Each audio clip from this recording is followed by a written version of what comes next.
মধ্যপ্রাচ্য সফরে থাকা অবস্থাতেই ইরানকে প্রশংসায় ভাসিয়েছেন মার্কিন প্রেসিডেন্ট ডোনাল্ড ট্রাম্প। তিনি নির্দ্বিধায় স্বীকার করেছেন ইরানের ড্রোন প্রযুক্তি তাকে কাবু করেছে। এমন ড্রোন যুক্তরাষ্ট্রের কাছেও নেই।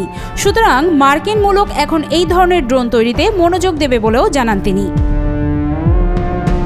কিছুদিন আগে ইরান তাদের সমুদ্রের ভেতরে একটি ড্রোন ঘাঁটি উন্মোচন করে, যা গোটা বিশ্বের নজর কেড়েছে। শুধু তাই নয়, ইরানের শত্রু রাষ্ট্রগুলোকে শক্তিশালী এই ড্রোন ঘাঁটি নতুন করে ভাবতে বাধ্য করেছে। মার্কিন প্রেসিডেন্ট এবার নজর দিয়েছেন ইরানের ড্রোনের দিকে। খামেনির দেশ এখন ড্রোন প্রযুক্তিতে এতটাই সফল যে ট্রাম্প যুক্তরাষ্ট্রের সব কোম্পানিকে তেহরানের মতো ড্রোন তৈরি করতে নির্দেশ দিয়েছেন। যেই ইরানকে নিষেধাজ্ঞা আর হামলা আক্রমণের হুমকি ধামকিতে জর্জরিত করে রেখেছে আমেরিকা, সেই ইরানকেই এখন অনুকরণ করতে যাচ্ছেন ডোনাল্ড ট্রাম্প। ইরানের দামে কম মানে ভালো ড্রোন নজর কেড়েছে ডোনাল্ড ট্রাম্পের। এখন তিনিও ইরানের মতো ড্রোন হাতে পেতে উঠে পড়ে লেগেছেন। আধুনিক যুদ্ধে ড্রোন একটি কার্যকরী হাতিয়ার। বিশ্বের শক্তিশালী দেশগুলো তাদের প্রতিরক্ষা বহরে যুক্ত করছে নিত্য নতুন সব ড্রোন। বিশেষ করে সস্তা কিন্তু কার্যকর ড্রোনের চাহিদা দিন দিন বেড়েই চলেছে।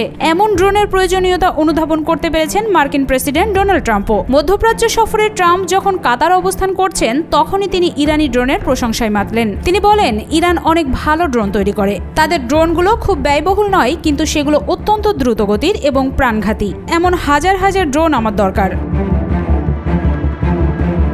ইরানি ড্রোনে আকৃষ্ট হয়ে একটি মার্কিন প্রতিরক্ষা কোম্পানিকে সেরকম ড্রোন বানাতে বলেছিলেন ডোনাল্ড ট্রাম্প। কিন্তু সেই কোম্পানি ট্রাম্পের কাছে যে খসড়া প্রস্তাব পেশ করে, সেখানে প্রতিটি ড্রোনের মূল্য দেখানো হয় $41 মিলিয়ন করে। এত উচ্চ মূল্যের ড্রোন দেখে হতাশ হয়েছিলেন মার্কিন প্রেসিডেন্ট। মধ্যপ্রাচ্যে বসে এমন কথাই জানান বিশ্বমোড়ল। তিনি মূলত $35,000 থেকে $40,000 মূল্যের ড্রোন চাইছেন, যাতে হাজার হাজার ড্রোন একসঙ্গে উড়ানো যায়।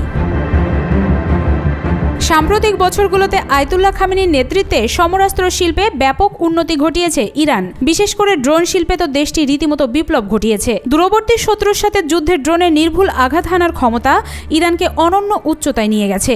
পশ্চিম এশিয়ার দেশটি ক্রমবর্ধমান সামরিক শক্তিতে আরও মজবুত হয়ে উঠেছে। ইরানি ড্রোনের কদর ছড়িয়ে পড়েছে বিশ্বজুড়ে। চলমান ইউক্রেন যুদ্ধে ইরানি ড্রোন ব্যবহার করেছে রাশিয়ার মতো শক্তিশালী দেশ। অত্যাধুনিক ড্রোন কর্মসূচি ইরানের সামরিক বাহিনীর স্বনির্ভরতার একটি যুগান্তকারী অর্জন। বছরের পর বছর ধরে মার্কিন আর ইসরায়েলি হুমকি ও নিষেধাজ্ঞার মুখে ইরান একের পর এক সফলতা অর্জন করে চলেছে।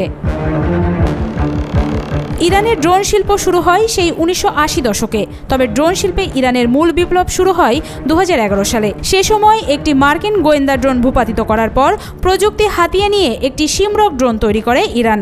তারপর শাহেদ 192 এবং পরে শাহেদ 136 ড্রোন ডেভেলপ করে দেশটির বিজ্ঞানীরা। সাম্প্রতিক সময়ে ব্যাপক আলোচনা এসেছে শাহেদ 136 কামিকাজের ড্রোন। ইরানি ড্রোন শাহেদ 136-এর বৈশিষ্ট্য হলো এটি বিস্ফোরক নিয়ে সরাসরি লক্ষ্যবস্তুতে গিয়ে নিজেই বিস্ফোরিত হয়। ইরানি ড্রোনের আরেকটি বৈশিষ্ট্য হলো এগুলো দামে সস্তা কিন্তু কার্যকর।